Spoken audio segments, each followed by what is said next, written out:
AP కౌశలం skill test అయితే జరుగుతుంది కదండి. ఈ స్కిల్ టెస్ట్లో మనకి టెక్నికల్ పై మనకి 20 క్వశ్చన్స్ అయితే అడుగుతున్నారనమాట. ఈ 20 క్వశ్చన్స్లో మనకి ఫస్ట్ 10 క్వశ్చన్స్ వచ్చేసరికి కంప్యూటర్ బేస్డ్ పై క్వశ్చన్స్ అయితే అడుగుతున్నారనమాట. సో ఆల్రెడీ నేను ఇంతకు ముందు 3 పార్ట్స్ అయితే కంప్లీట్ చేశానండి. సో మొత్తం కూడా 50 క్వశ్చన్స్ అయితే కంప్లీట్ అయిపోయినాయి. సో ఇంకా రిమైనింగ్ 10 క్వశ్చన్స్ అయితే మిగిలి ఉన్నాయి. సో ఇది వచ్చేసరికి పార్ట్ 4 వీడియో అండి, ఎక్స్ప్లెయిన్ చేస్తాను. సో ఇంతకు ముందు పార్ట్స్ చూడకపోతే చూడండి. సో ఈ టైప్ ఆఫ్ అంటే కంప్యూటర్ బేస్డ్ పై ఏ టైప్ ఆఫ్ క్వశ్చన్స్ అడుగుతున్నారు, అలాగే ఇంతకుముందు స్కిల్ టెస్ట్లో అడిగిన కంప్యూటర్ బేస్డ్ పై క్వశ్చన్స్ అన్నీ కూడా గ్యాదర్ చేసి మొత్తం. సో ఇంతకుముందు వీడియోస్ చూడకపోతే చూడండి, కింద కామెంట్ సెక్షన్లో పిన్ చేస్తాను. So remaining 10 questions a type of questions, అలాగే కంప్యూటర్ బేస్డ్ పై ఏ టైప్ ఆఫ్ క్వశ్చన్స్ అడుగుతున్నారో అన్నీ కూడా క్లియర్గా పార్ట్స్ వైజ్ అయితే పెట్టాను, చూడండి. సో ఇంకా స్కిప్ చేయకుండా వీడియో అయితే ఫుల్గా చూడండి. అండ్ వీడియో చూసే ముందు ఒక చిన్న లైక్ చేయండి. సో మీరు ఇచ్చే ఒక చిన్న లైక్ వల్ల ఈ ఇన్ఫర్మేషన్ ఇంకొంతమందికి హెల్ప్ అయ్యే అవకాశం అయితే ఉంటుంది. ఇంకా చూసేద్దాం రిమైనింగ్ 10 క్వశ్చన్స్. చూడండి, ఇప్పటికీ 60 క్వశ్చన్స్ అయితే కంప్లీట్ అయిపోయినాయి అనమాట. 61 క్వశ్చన్ చూడండి. Work from home technical main requirement అంటే, సో మనకి ఇప్పుడు main work from home jobs గురించే కదా ఈ కౌశలం స్కీమ్ పెట్టడానికి, అలాగే ఇప్పుడు పెట్టిన స్కిల్ టెస్ట్. సో దీనికి మెయిన్ రీజన్ మనకి వర్క్ ఫ్రమ్ హోమ్ జాబ్స్ చేయడానికి ఇప్పుడు ఈ స్కిల్ టెస్ట్ అయితే పెడుతున్నారు కదా. ఈ స్కిల్ టెస్ట్లో వర్క్ ఫ్రమ్ హోమ్ జాబ్స్ చేయడానికి మెయిన్ రిక్వైర్మెంట్ ఏం కావాలి అని అడుగుతున్నాడు. సో ఫస్ట్ ఆఫ్ ఆల్ ఇచ్చిన క్వశ్చన్ మీనింగ్ క్లియర్గా అర్థం చేసుకోండి, తర్వాత ఆప్షన్స్ చూద్దాం. So work from home technical main requirement అంటున్నాడు అంటే ఇక్కడ కొన్ని ఆప్షన్స్ ఇచ్చాడు చూడండి. Laptop, internet, basic software skill, D all. అంటే ఫస్ట్ చూడగానే ఏ option? Laptop. So laptop work from home work from home jobs చేయాలంటే మెయిన్ రిక్వైర్మెంట్ వచ్చేసరికి ల్యాప్టాప్ కదా అని ల్యాప్టాప్ ఆప్షన్ మీద పెట్టేస్తాం. కానీ ఇక్కడ ఇచ్చిన 4 ఆప్షన్స్ కూడా కరెక్టే అండి, చూడండి.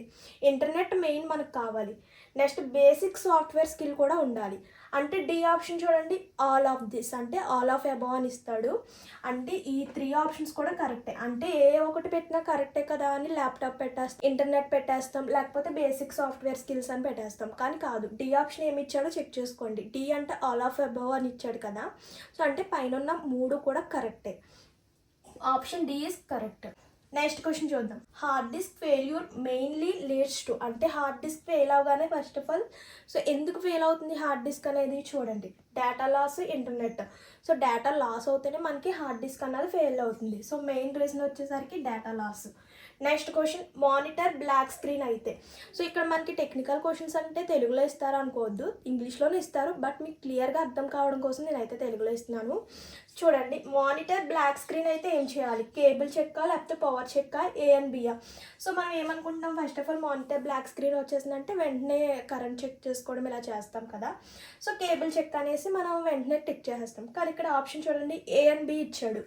సో కేబుల్ చెక్ చేసుకుంటాము, అలాగే పవర్ కూడా చెక్ చేసుకుంటాం. అంటే ఆప్షన్ ఏ అండ్ బి. అంటే ఇక్కడ సి ఆప్షన్ ఏమి ఇచ్చాడో చూసుకోవాలి. So option A and B. Next question చూద్దాం. Keyboard shortcut meaning. So keyboard అంటే మనం అందులో ఉన్న కీస్ అంటాం కదా. సో లేకపోతే కొంతమంది బటన్స్ అంటారు, లేకపోతే స్విచ్చెస్ అంటారు. కానీ కరెక్ట్ ఆన్సర్ వచ్చేసరికి కీస్ అనమాట. ఈ కీబోర్డ్లో మనకి చూడండి, ఆప్షన్ బి ఈజ్ కరెక్ట్. కీబోర్డ్లో మనకి ఇంకా 2 టైప్స్ ఆఫ్ క్వశ్చన్స్ ఉంటాయి, ఇంతకుముందు కూడా చెప్పాను. అంటే కీబోర్డ్స్ మొత్తం ఎన్ని పార్ట్స్ అని అడుగుతారు. హౌ మెనీ కీబోర్డ్ పార్ట్స్ అంటారు. మొత్తం కీబోర్డ్లో ఎన్ని పార్ట్స్ ఉన్నాయని అడుగుతారు. సో మొత్తం కూడా మనకి 6 పార్ట్స్ అనమాట. అంటే alphabetical keyboard, numerical keyboard, arrow keyboard, ఇలా మనకి ఫంక్షన్స్ కీబోర్డు, ఇలా మనకి మొత్తం కూడా 6 పార్ట్స్ అయితే ఉంటాయి అనమాట. అదొకటి గుర్తుపెట్టుకోండి. ఇంకా నెక్స్ట్ మళ్ళీ ఫంక్షన్స్ కీస్ అంటే ఎన్ని ఉంటాయి అంటారు. ఫంక్షన్స్ కీస్ మొత్తం వచ్చేసరికి 12 అండి. ఫంక్షన్స్ కీస్ అంటే మనకి F1, F2, F3 అంటే కీబోర్డ్లో స్టార్టింగ్లో కనిపిస్తాయి అనమాట. సో అవన్నీ కూడా మనకి F1 నుంచి F12 వరకు ఉంటాయి. అంటే టోటల్ 12 కీస్ అయితే ఉంటాయి అనమాట. అదొకటి గుర్తుపెట్టుకోండి. సో ఎందుకంటే కీబోర్డ్లో మనకి ఒక్క క్వశ్చన్ అయినా కంపల్సరీ వస్తుంది అనమాట. నెక్స్ట్ క్వశ్చన్ చూడండి. ర్యామ్ ఫుల్ అయితే. సో మనకి మొబైల్లో ర్యామ్ ఫుల్ అయిపోయిందంటే మొబైల్ చూడండి ఇక్కడ ఇచ్చిన 2 ఆప్షన్స్ చూడండి. సిస్టమ్ ఫాస్ట్గా వర్క్ చేస్తుంది, సెకండ్ ఆప్షన్ సిస్టమ్ స్లోగా పనిచేస్తుంది. అంటే మనకి మన మొబైల్లో స్టోరేజ్ ఫుల్ అయిపోయింది అంటే మన మొబైల్ స్లో అయిపోతుంది కదా, ఇక్కడ కూడా అంతే. సో ర్యామ్ ఫుల్ అయిపోగానే మనకి సిస్టమ్ అన్నది స్లో అయిపోతుంది, మొబైల్ అన్నది స్లో అయిపోతుంది. టచ్ పని చేయకపోవడం, దానికి అదే అనమాట స్విచ్ అవ్వకపోవడం జరుగుతుంది కదా. సో సిస్టమ్ స్లో అయిపోతుంది. ర్యామ్ ఫుల్ అయిపోతే సిస్టమ్ ఫాస్ట్గా పనిచేయదు, సిస్టమ్ స్లోగా పనిచేస్తుంది. So option B is correct. Next question, computer virus వల్ల లాసెస్ అడుగుతున్నాడు. ఇక్కడ చూడండి డేటా లాస్ అవుతుంది, స్లో పర్ఫార్మెన్సెస్, అలాగే షట్ డౌన్ అయిపోవడం. చూడండి కంప్యూటర్ వైరస్ వల్ల లాసెస్ అని అడుగుతున్నాడు. అంటే వెంటనే దానికి అదే షట్ డౌన్ అయిపోవడం, లేకపోతే డేటా లాస్ అయిపోవడం, స్లో పర్ఫార్మెన్స్, స్లోగా వర్క్ చేయడం. సో ఇక్కడ ఇచ్చిన ఆప్షన్స్లో ఫస్ట్ 2 కూడా కరెక్టే. అంటే option C is correct. A and B ఇచ్చాడు కదా, సో ఇలా కూడా ఇస్తాడు కన్ఫ్యూజ్ చేయడానికి. నెక్స్ట్ క్వశ్చన్ చూడండి, కీబోర్డ్ ఏ device. So input examples, output examples అని నేను చెప్పాను కదా. సో ఇది వచ్చేసరికి కీబోర్డ్ అండి. ఇన్పుట్ అంటే మనకి డేటా ఎంటర్ డివైస్ కదా, అంటే ఇందులోకి ఎగ్జాంపుల్స్ మనకి డేటా ఎంటర్ చేయడానికి ఏమేమి యూజ్ అవుతాయి, కీబోర్డు, మౌస్, జాయ్స్టిక్, ప్రింటర్, ఇవన్నీ కూడా మనకి ఇన్పుట్లోకి వస్తాయి కదా. అంటే ఇక్కడ ఏం అడిగాడు మనల్ని, కీబోర్డ్. సో కీబోర్డ్ ఇప్పుడు ఏ డివైస్ మనకి input. So next what is Excel. అసలు ఎక్సెల్ అంటే ఏంటి. సో మనకి ఎంఎస్ వర్డ్ అంటే క్రియేట్ లెటర్స్ అండ్ డాక్యుమెంట్స్. అలాగే ఎక్సెల్ మీన్స్ మనకి టేబుల్స్, క్యాలిక్యులేషన్స్. ఎక్సెల్లో మనకి ఇవన్నీ కూడా ఉంటాయి కదా, ఈఎంఐ క్యాలిక్యులేట్ చేయడం, అలాగే శాలరీ స్టేట్మెంట్స్, ఇవన్నీ కూడా మనకి ఎక్సెల్లో ఉంటాయి అన్నమాట. అంటే క్యాలిక్యులేషన్స్ ఇవన్నీ కూడా మనకి ఎక్సెల్లోకి వస్తాయి. ఇక్కడ ఇచ్చిన ఆప్షన్స్ చూడండి, క్రియేట్ డాక్యుమెంట్స్, టేబుల్స్, క్యాలిక్యులేషన్స్. అంటే option B is correct. So ఎక్సెల్లో నేను ఆల్రెడీ లాస్ట్ వీడియోస్లో ఎక్సెల్ గురించి కంప్యూటర్లో చూపిస్తూ కూడా చేశాను. ఆ వీడియో ఎవరైనా చూడకపోతే చూడండి. ఒకవేళ మీకు యూజ్ అవుతుంది అనుకుంటే ఎక్సెల్ వీడియో కంప్యూటర్లో చూపిస్తూ కూడా చేశాను, ఒకసారి చూడండి. సో నెక్స్ట్ ఆన్లైన్ ఇంటర్వ్యూస్ ఏ ప్లాట్ఫామ్లో చేస్తారు. ఇక్కడ మనకి ఇది అందరికీ తెలిసిన విషయమే అండ్ ఇంపార్టెంట్ క్వశ్చన్ కూడా. ఆన్లైన్ ఇంటర్వ్యూస్ ఎందులో మనకి అంటే వాట్సాప్లోనా లేకపోతే యూట్యూబ్లోనా, ఇలా మనకి ఒక 3 ఆప్షన్స్ అలా ఇచ్చేస్తాడు. ఇది అందరికీ కొంచెం తెలుసు కాబట్టి ఆన్సర్ ఇచ్చేస్తున్నాను. Zoom meeting. సో మనకి ఎక్కువగా జూమ్ మీటింగ్స్లో ఈ ఆన్లైన్ ఇంటర్వ్యూస్ కానీ ఆన్లైన్ క్లాసెస్ కానీ ఇవన్నీ కూడా మనకి జూమ్ మీటింగ్లో చేస్తారు. సో ఆన్సర్ ఆల్రెడీ చెప్పేసాను చూడండి.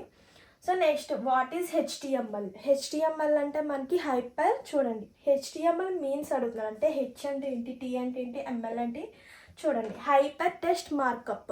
HTML means hyper text markup. ఇక్కడ ఆప్షన్స్ చూడండి. సో ఈ ఆప్షన్స్ని మనం కరెక్ట్గా చూసుకోవాలి. చిన్న చిన్న మిస్టేక్స్ ఇస్తాడు చూడండి. Hyper text markup.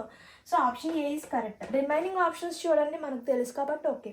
చూడండి హైప్ అని ఇచ్చేసాడు. ఇక్కడ మనం మిస్టేక్ చేస్తాం. హైప్ అని ఉంది కదా అని హైపర్ టెక్స్ట్ మార్కప్ కరెక్ట్ అని ఇచ్చేస్తాం, కానీ ఇక్కడ ఆర్ ఇవ్వలేదు. నెక్స్ట్ చిన్న చిన్న మిస్టేక్స్ ఇస్తాడు. హైపర్ టెక్స్ట్ మేకప్ అని ఇచ్చాడు, చూసారు కదా. సో మనం కరెక్ట్గా చూసుకుని ఆప్షన్ టిక్ చేయాలి. అంటే hyper text markup. Option A is correct. So ఇక్కడతో ఈ వీడియోతో మనకి కంప్యూటర్ బేస్డ్ పై క్వశ్చన్స్ అయితే అన్నీ కంప్లీట్ అయినాయండి. సో టెక్నికల్లో మనకి 10 క్వశ్చన్స్ కంపల్సరీ. అంటే బేసిక్ కంప్యూటర్ తెలిసి ఉండాలి కదా. అంటే వర్క్ ఫ్రమ్ హోమ్ జాబ్స్ అంటే మనకి కంప్యూటర్ గురించి జస్ట్ మినిమం బేసిక్స్ అయినా తెలిసి ఉండాలని మనకి టెక్నికల్లో 10 క్వశ్చన్స్ కంప్యూటర్ పైన అడుగుతున్నారు అనమాట. అందరినీ కూడా అంటే 10th నుంచి పీజీ చదివిన ప్రతి ఒక్కరిని కూడా కంప్యూటర్ బేస్డ్ పై క్వశ్చన్స్ అయితే అడుగుతున్నారు అనమాట. సో అందుకే నేను పార్ట్స్ వైజ్ మొత్తం కూడా 4 పార్ట్స్ అయితే, ఇంతకుముందు 3 పార్ట్స్ కంప్లీట్ అయినాయి, ఇది 4th పార్ట్. సో మొత్తం కూడా ఇక్కడతో 70 క్వశ్చన్స్ అయితే కంప్లీట్ అయినాయి అనమాట. సో ఈ టైప్ ఆఫ్ క్వశ్చన్స్ అయితే అడుగుతున్నారు. అంటే ఇంతకుముందు స్కిల్ టెస్ట్లో అడిగిన క్వశ్చన్స్ అనమాట ఇవన్నీ కూడా. ఇంతకుముందు పెట్టిన కంప్యూటర్ బేస్డ్ పై క్వశ్చన్స్ కూడా చూస్తే ఒక క్లారిటీ వస్తుంది. సో ఇదండి ఇక్కడతో కంప్యూటర్ బేస్డ్ పై క్వశ్చన్స్ అయితే కంప్లీట్ అయినాయి. సో మర్చిపోద్దు, వెళ్ళే ముందు ఒక చిన్న లైక్ చేయండి. ఇలాంటి ఇన్ఫర్మేషన్స్ కోసం మన ఛానల్ని ఫాలో అవుతుండండి. So please do like, share and subscribe. Thank you for watching. See you to next video. Bye bye.